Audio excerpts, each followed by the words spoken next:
Hello and welcome to the Majorly Undecided podcast. I'm your host, Kat Klaus, and I'm excited to introduce to you another amazing professional who is doing incredible things and following his passion as part of our interview series with various professionals. Today I'm welcoming Austin Smith, who is the CEO and president of Sage Equities, which is a real estate development firm here in Kern County. Austin is a graduate from San Francisco State University with a major in international relations and his master's of urban planning from San Jose State University.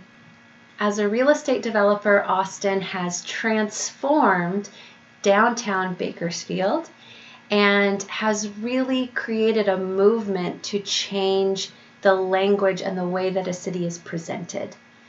Today, we're pleased to have Austin Smith here on the show.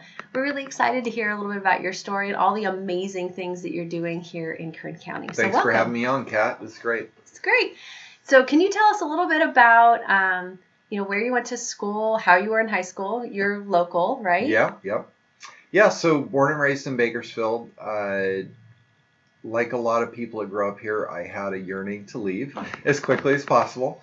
And went away to college. I went to Tulane for my first 2 years and then transferred to San Francisco State. Wanted to come back a little bit closer in California. Had a wonderful college experience.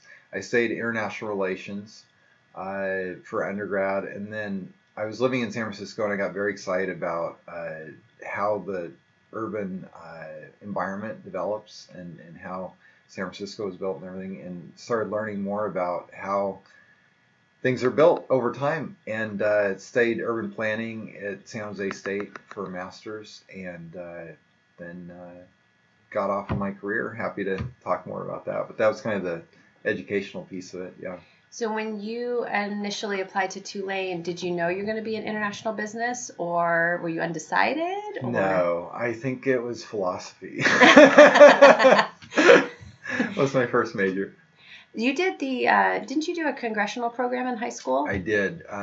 For a year, I went to Washington, D.C., and I was a page in the House of Representatives. It's a program that's no longer around anymore because the internet put running hard copy of documents around out of business. But it was a great experience. Yeah. So you think you would have maybe gone into politics, yeah. But maybe you got your taste of it and said or learn better. Right. So how did you decide to do international relations? Yeah, that was another thing that I've kind of, to be honest, I've followed my passions. And, people say that, but I've been lucky enough to be able to do things I'm interested in and be able to make a living out and everything. So international relations, at that time, I just wanted to learn more about what was going on in the world and get educated about it. And I then moved on to other things after that. So you came back to the Bay Area, mm-hmm. And then were you hired right out of college? Did you do some internships? I got a pretty good job out of college. I worked for the federal government. It's the most boring name of a government agency, but it's the General Services Administration. And it's this unknown federal agency that is sort of the landlord for the federal government. They operate and manage a significant amount of real estate, and they also lease properties. So I worked as a leasing representative to represent the government to go out and lease space, and I did that in the Bay Area and in LA for 6 years before moving back to Bakersfield.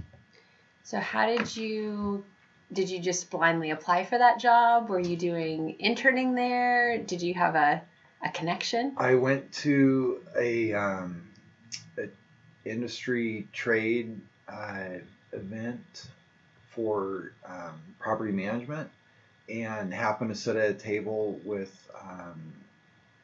leaders of a division, and they happened to be hiring, and struck up conversation. And networking is very important in real estate and in any industry. So I think that's something you definitely don't learn in school, and you learn in life. So I definitely recommend, if someone's looking for a job, to get out there, because you can apply online and do all that, but a lot of times you just never know who you're going to meet. It's all about who you know. Yeah. So what sparked your interest in real estate? I grew up in real estate to a certain degree. My dad's a civil engineer and a land developer. He developed a lot of the subdivisions in Northwest Bakersfield. So I was able to combine that experience growing up with my interest in urban development, and then eventually build my own career based on that. So, I kind of see it as combining what you've learned in your real life experiences with education. I've been able to bring different things together.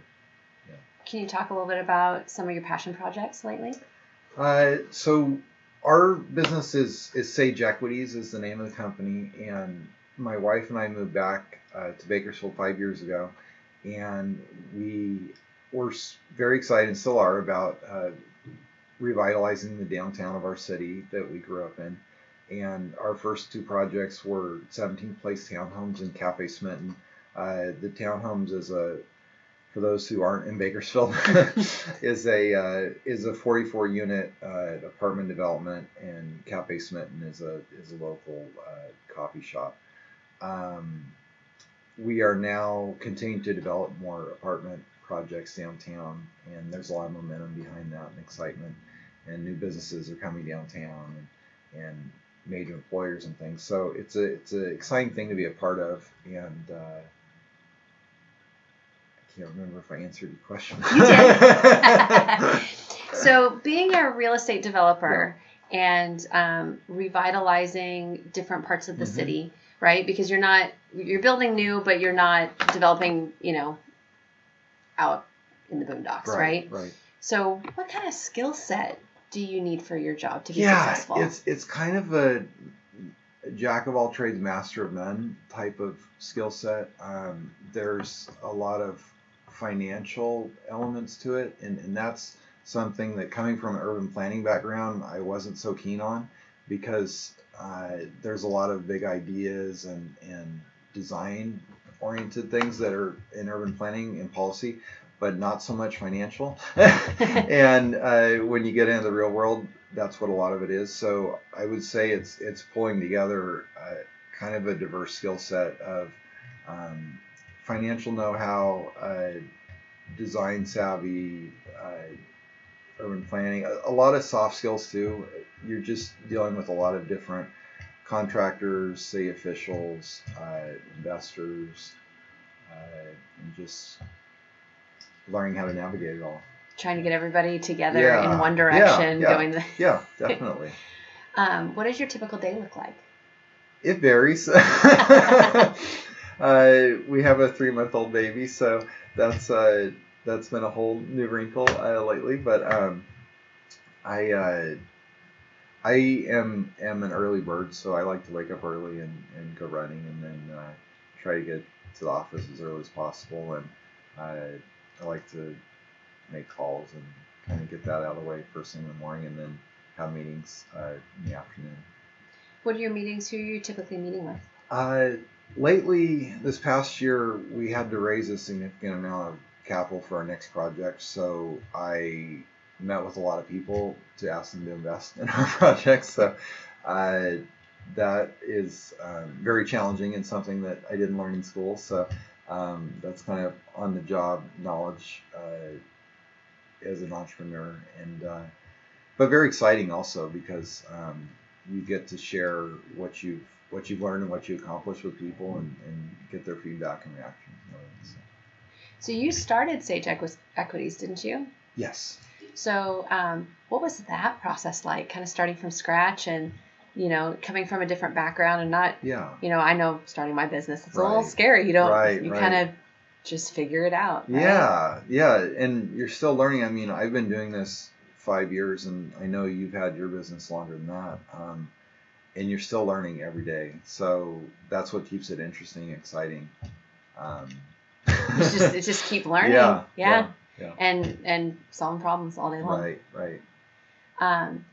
What advice would you have to a student who is interested in real estate or developing or even urban planning? I would say you can go to school and study it, and there are very good programs out there. But as soon as possible, get an internship or job and get exposed, and try to find mentors that want to teach you about it, because it's very hands-on, and there is a certain amount of book knowledge that you can learn that's a good basis, but it's really you just need to get out there and start doing it. So if you had a high schooler knock on your door, what advice would you give to them to win an internship with you? I've never had that. I would probably take them up on it. Because even just riding along, right, Yeah, you would learn a lot about the day-to-day and to see if you like it. A lot of it's just exposure. I think any business is, like, learning the vocabulary of a business is very important. Going to meetings, you start to take it in and learn about it. So, yeah. I was going to ask what your favorite thing is about your job. Wow. I think the end product, you go through construction and you see that you built something that can make a contribution to the community, and it's just very fulfilling. Yeah. And you can drive by it every single day. Yeah, and see people living there and talk to them and engage with them. At the townhomes, we have monthly events, and I try to go as much as possible just to meet people and hear what their experience is and if they have any issues. And they're essentially my customers, so I want to learn how they're doing and what their experience of it is. How does that work necessarily? Because when you are serving your customers, so you're building something for them, right? So you want their feedback on what's working with, open floor plan, or things like that. Right. But then how does that work with the needs of a community? So, with the townhomes and apartments, we have a housing shortage, right? So how do you balance all of that? At this point, there is such demand for downtown apartments that, and I hear it all the time, because we get the calls of people that we only have so many units available, and there's demand for more, that I know there's a strong demand there. It's just a matter of getting them built. So there's not, at this point, there's not so much of a balance of do we have enough or not enough. The need is there. So what's your least favorite thing about your job? I mentioned the financial piece of it. I'm still not a spreadsheet master by any degree, so I get help as much as possible with that. How have you had to learn that piece? Because finance is very it's pretty rigid, right? And if you're learning on the fly, especially since you're handling a lot of money and you have to keep track of how much, budgeting and things like that. Well, it's systems, and there's a lot of checks and balances. We have property management software to manage the incoming, people paying rent and making distributions to investors and all that. So systems is very important. And then you have other checks and balances in terms of if you're borrowing money from a bank, they're watching what you're doing and everything. So it's not just that you have to figure out on your own. There's a lot of help that you can find. So I have an odd question for you. So we have real estate agent and then real estate developer. Right. And so for the students who are listening, what's the difference between the two? A real estate agent is a lot easier business to get into. It doesn't require raising capital or anything. It's basically you go work for an existing real estate brokerage and you learn the skills and learn how to do it. It has its own challenges. It's a very competitive environment to work within. It's heavy people, relational business. Real estate developer, like I said, is more financial, and it's also very regulated. So it's a very slow-moving process. So it's a matter of raising capital and working through city requirements and construction and all that. So they're kind of just different animals in the sense of real estate agent's more of a sales job, and developer is more of a asset manager, property manager job to a certain extent. Are there special licensing that you need to have as a developer? Would you get that in college? Do you get that through the state? You can get a degree in real estate development. There's some programs that have have come up. Primarily master's degrees. I'm not familiar with undergrad degrees. That there might be, but there's not special licensing or anything at this point. You just figure it out. Yeah. The city either approves your plans or they don't. Yeah. What advice would you give to teenagers right now who maybe aren't quite sure about where to go in their life, just in general?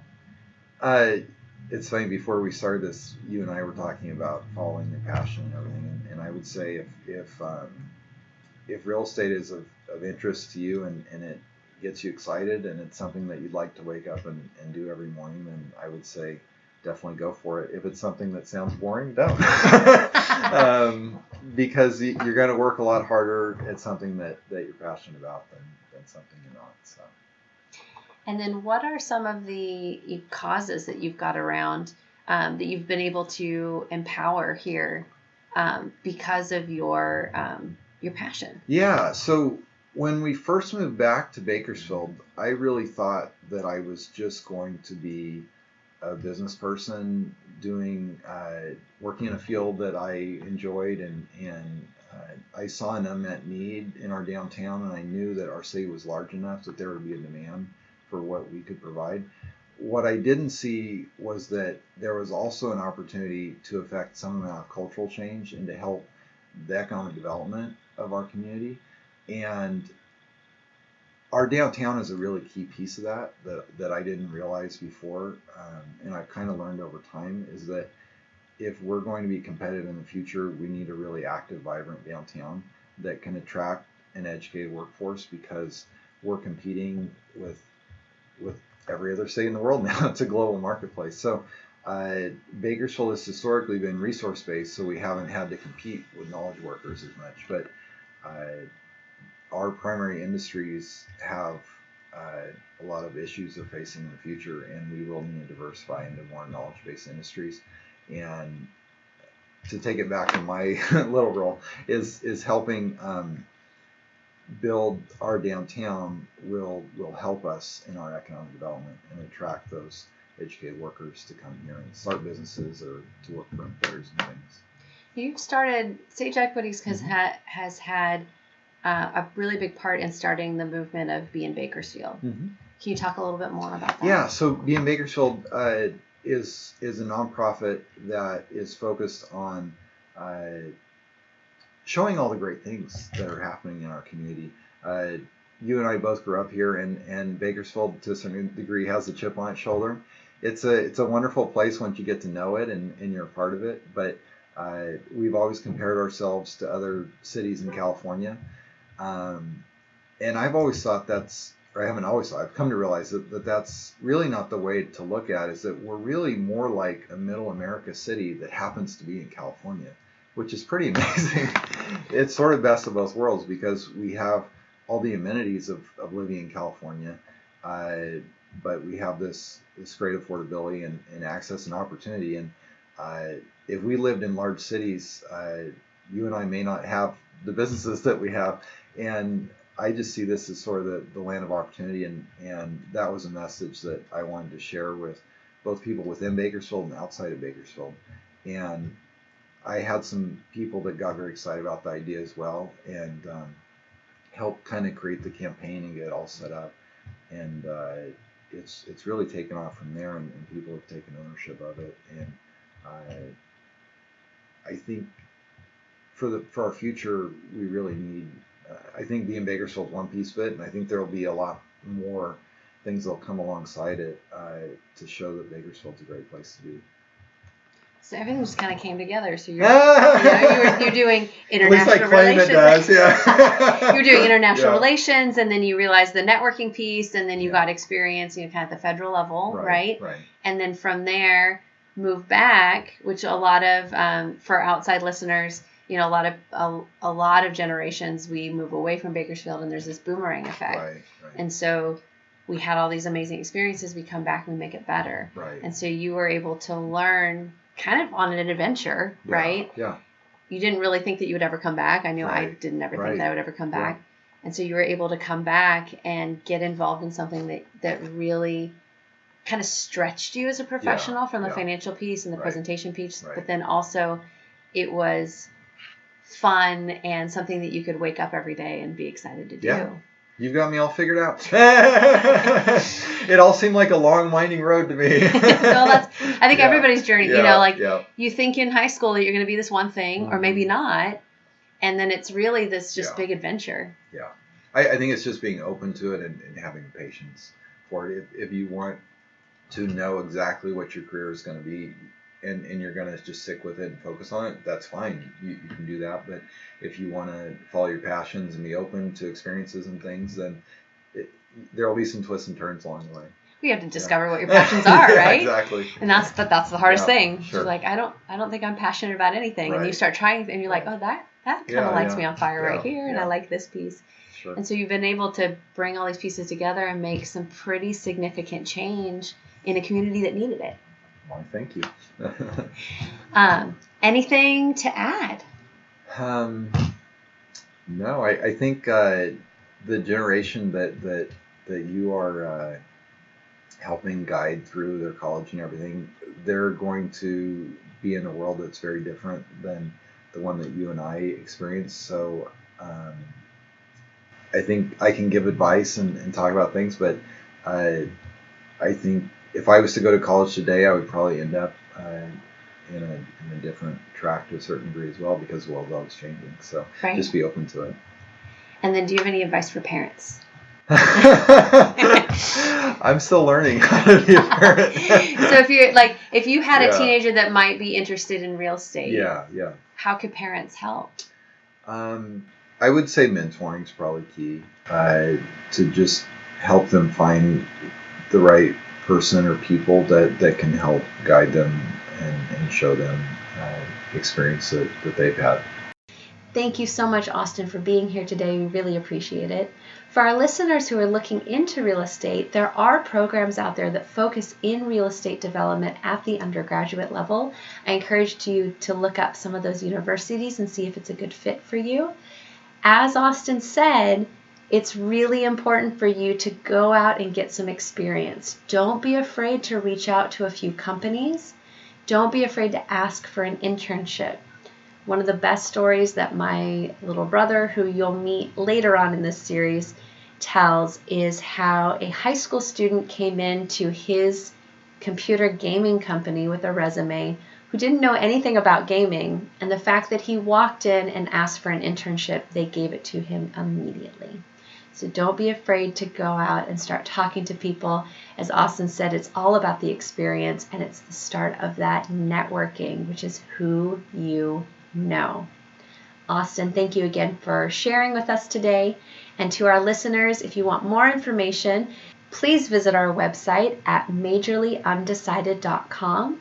There you'll see our free quick guide to deciding your major, which will help you through some of the thought processes you need to go through in order to find the best path for you. Don't forget to subscribe to the podcast, leave a review below. And if you want to reach out, please don't hesitate. If you would like us to cover a certain profession, or if you have questions about deciding your major, feel free to comment on our Facebook, Instagram, or Twitter, or you can email us at info@majorlyundecided.com. Thank you again.